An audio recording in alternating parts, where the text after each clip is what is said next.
এই আওয়ামী লীগের দালালেরা, এমন শয়তানেরা আমার গ্রাম তো আক্কেলপুর যতগুলো আওয়ামী লীগের শয়তান সবার পিছনে লাগার পর তার আমার একটা মাত্র ছেলে দুনিয়া থেকে তারা বিদায় করে দিছে।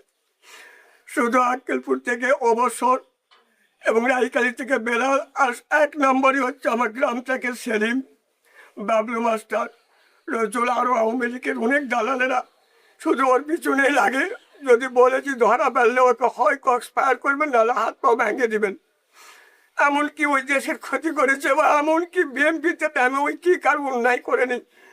সবসময় ওই মেধাবী ছাত্র বগুড়া আইজোলা থেকে উনি এমডি পাস করে, মাস্টার্স পাস করে চাকরির জন্য দাহা করে দৌড়িত।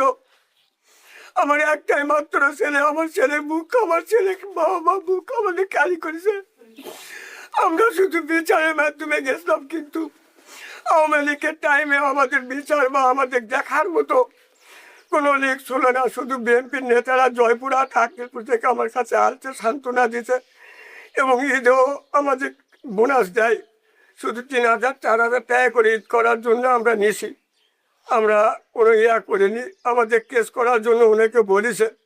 আমি বললাম যে আমার কেউ নাই, আমি বা যদি কেস করি আমার পাশে থাকবে কে। আর ওই টাইমে আওয়ামী লীগেরা খুব অত্যাচার, আমাকে খুবই করেছে, যার জন্য আমি কেসের মাধ্যমে যাইনি। ওবায়দুর রহমান চন্দন সাহেব বলেছে আমার সরকার পাস করলে আমি ইনশাআল্লাহ এটা আমি চোখ দিয়ে দেখবো, এটা আমি নজরে রাখবো, আমি মামুন হত্যার বিচার আমি নিজে হাতে করব। যার জন্য আমি তার অপেক্ষায় বহুদিন ধরেই ছিলাম, এখনো আছি। যে চন্দন সাহেব বহুবার আমার বাড়ি চালছে, মামুনের সাথে রাজনীতি করেছে, তার ছবি বা তার কিছু আমরা দেখলে বাড়িতে রাখা যায় না। দুটা লোকে আমরা বাড়িতে খুবই কষ্টের মাধ্যমে থাকি। এমন কেউ নাই যে আমাদের পাশে আসে দাঁড়ায়। শুধু মাঝে সাঝে বিএনপির নেতারা জয়পুরহাট বা আক্কেলপুর থেকে আমাদের চোখ নজর দেয়।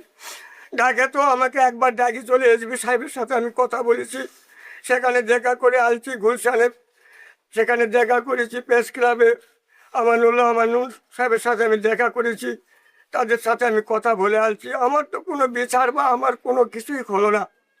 আমি চিন্তা করে দেখলাম যে আরে আমার কি হবে, বা আমি এই যে কি দৌড়িব, এইভাবে টাকাই হয়তো আমাদের ভালো, যার জন্য আমি কাউকে কোনো বলিনি।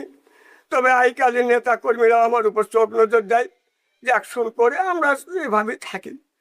আল্লাহ রহমতে কোন দিন আমার কি হবে সেটা তারাই বুঝবে, তারাই দেখবে, তারাই শুনবে।